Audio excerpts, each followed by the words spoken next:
পবিত্র মাহে রমাদান আমাদের একেবারে সন্নিকটে, ইটস নকিং দ্য ডোর। এ মাসে আমরা একটা নফল ইবাদত করলে সেটা ফরজের সমান সওয়াব দেওয়া হচ্ছে। একটা ফরজ ইবাদত করলে সেটা 70 থেকে 700 গুণ সওয়াব দেওয়া হচ্ছে। এ মাসে উমরা করলে সেটা হজের সমান সওয়াব দেওয়া হচ্ছে। যে যারা রমাদান পেয়ে আল্লাহর প্রিয় ভাজন বান্দা হতে পারলো না, আল্লাহর কাছ থেকে ক্ষমার ঘোষণা পেল না, তাদের চেয়ে দুর্ভাগা এবং হতভাগা আর কেউ হতে পারে না।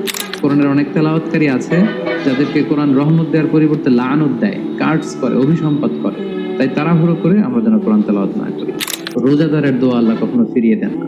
আল্লাহ তাআলা এই দৃশ্যটাকে খুব দেখতে পছন্দ করে যে বান্দা সামনে খাবার নিয়ে বসে আছে, শরবত নিয়ে, পানীয় নিয়ে বসে আছে, ক্ষুধায় তৃষ্ণায় সে জর্জরিত, সে চাইলেই সামনে থেকে নিয়ে মুখে তুলে খাবারটা খেতে পারে, কিন্তু সে আমার ভয়ে খাচ্ছে না।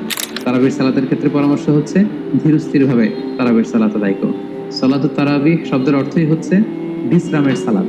অর্থাৎ আপনি বিশ্রাম নিয়ে নিয়ে 2 রাকাত করে 4 রাকাত শেষে তাসবিহ পড়ে বিশ্রাম নিয়ে আবার 2 রাকাত 4 রাকাত এভাবে পড়তে থাকবেন।